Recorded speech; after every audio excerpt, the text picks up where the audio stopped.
Would you believe it? After nearly 20 years of silence, Uddhav and Raj Thackeray are finally reuniting not for powers but for Marathi pride.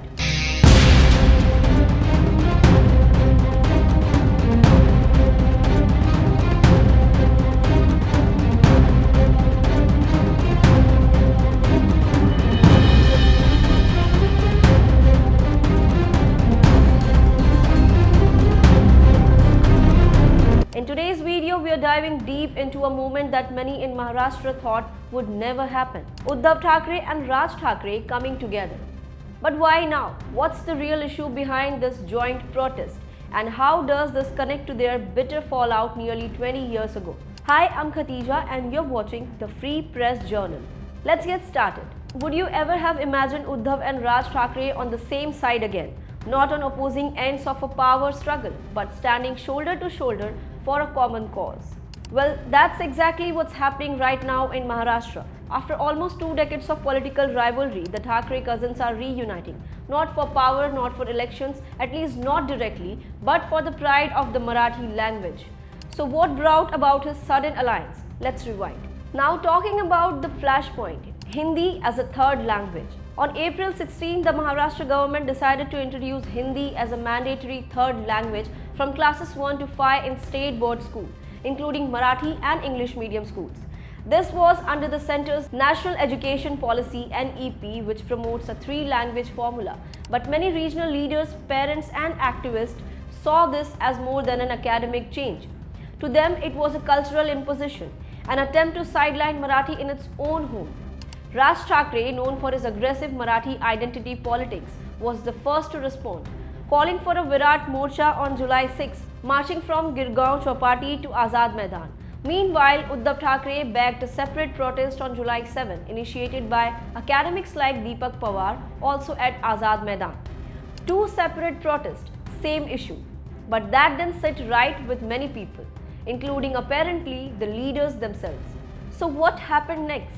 Well, according to Shiv Sena UBT MP Sanjay Raut, after the press conference, Raj called him directly. He said, and this is important, it's not appropriate to have 2 separate protests for the cause of Marathi, let's do it together. Raut took the message to Uddhav and guess what? Uddhav immediately agreed. So now after years of icy silence, both Thackerays are walking in one united march on July 5, likely from Girgaon to Azad Maidan. Raut confirmed it with a post on X, sharing an old photo of Uddhav and Raj standing in front of Balasaheb Thackeray's portrait, a symbolic image that says a lot.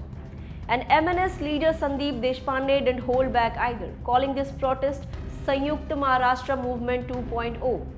But is this only about language? Let's be honest. Mumbai civic polls are around the corner and both Raj and Uddhav have suffered political setbacks. Raj's MNS has struggled for relevance in recent years. Uddhav's Shiv Sena UBT lost power after Eknath Shinde's rebellion. So the protest could also be a strategic comeback moment, rekindling old loyalties by invoking Marathi pride. So is it heartfelt cultural concern or calculated political timing? Or maybe, just maybe, it's both. Because the last time these two stood together was nearly 20 years ago. Now let's take a look back to the 2005 split.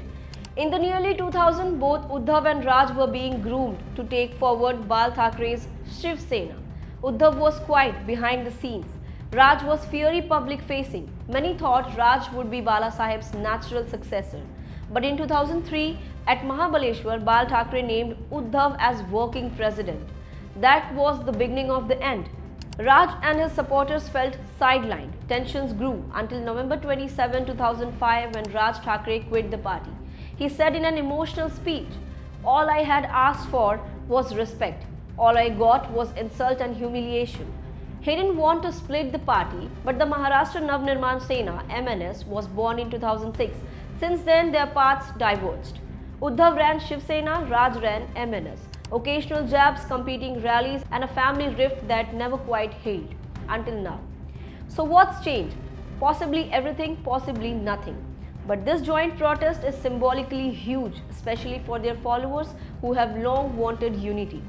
And it also raises key questions. Will this unity last beyond July 5? Is a political alliance in the making? And most importantly, will this protest change anything about the language policy? And meanwhile, the government stance. BJP and Shinde-led Shiv Sena have dismissed the protest, calling it political drama. Minister Ashish Shelar said Hindi isn't being imposed, Marathi is compulsory, not Hindi.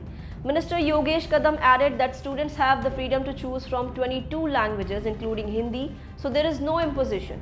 But critics argue even optional Hindi in primary education can gradually weaken Marathi usage in daily learning. As Sharad Pawar rightly put it, we must analyze how many languages a small child can realistically learn. And Aditya Thackeray summed it up simply. Why only Hindi? Why not improve what's already in place instead of adding burden? So here we are, a dramatic turn of events where family history, politics, language and identity have collided. On July 5, the streets of Mumbai will witness not just a protest but a possible rewriting of Maharashtra's political story. So can language heal a 20-year-old divide? Only time will tell. So let us know your views in the comment section below, and don't forget to like, share and subscribe to the Free Press Journal for more updates.